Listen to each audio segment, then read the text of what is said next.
Like when I'm driving or something, I mean, I'm kind of paranoid, because my skin color, sometimes I don't feel like black people aren't treated as fair. In 2015, 47% of youths admitted into a detention facility were black. In certain counties, black youths were 6 to 8 times more likely to be referred to a juvenile court. Black youth receive harsher punishments for similar misbehavior and are more likely to receive school suspensions and expulsions than white youth. So how does Missouri address disproportionate minority contact? DMC is measured based on referrals, and law enforcement, of course, is going to be the agency that refer most kids to the juvenile justice system, and naturally so. My job is to go into local jurisdiction to look at that data and try to pinpoint where some of the disproportionality is coming from and work with those local jurisdictions to come up with strategies based on that data. The cops that we have, in this generation, they take oaths, to protect and serve, and that goes for everybody, all races, And the ones that take it past that for their own personal endeavors, I feel that those are the cops that we really just don't need around. And the fact that they're doing that is making all cops look bad, and that's just not the case. So, based on the Juvenile Justice Delinquency Prevention Act, which is a federal mandate that all states must work on the DMC issue. And so this is not a local issue. This is really coming from a federal mandate based on that act. And this has been around since the early 1980s that states must work on the DMC issue. My role as state coordinator for the DMC is to try to work with law enforcement agency on the effective ways to interact with youth in general, not just youth of color. And so we really try to work with those different law enforcement agencies to identify different strategies that those officers can use without having to make an arrest. We talk about their discretion, as they are the gatekeepers of referrals coming to the juvenile justice system. Are they able to have discretion in determining when to make an arrest, at what point to make an arrest? Can they do other options outside of making an arrest? We know from research that's been done over the years, and as we've transitioned to a JDAI site, how important it is to really try, if we can, to keep kids in the community. With law enforcement, one of the things we recognize is that they're usually the first point of contact. They're the first responder to the scene, so they can set the whole tone for how everything goes, that whole situation.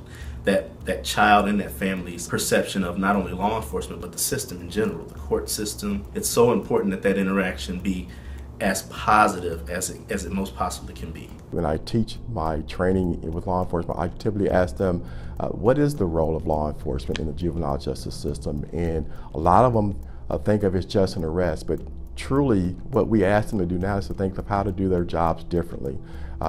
Can they be that person that has that good contact with youth? Can they be that person that look at other means other than arresting youth, look at other resources in their communities? I'm here doing non-traditional police work, and so I'm a mother, I'm a father, I'm a counselor.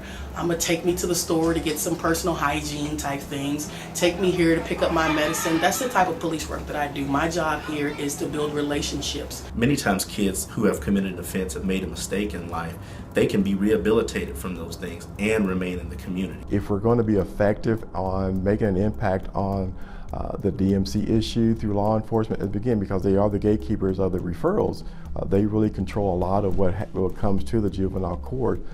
I think that we had to look at different strategies and different ways of effectively interacting with youth. Some of the strategies that we really work in regards to the local jurisdictions is de-escalation strategies, mentoring programs for communities, teen courts, resources that work with mental health with kids, their families.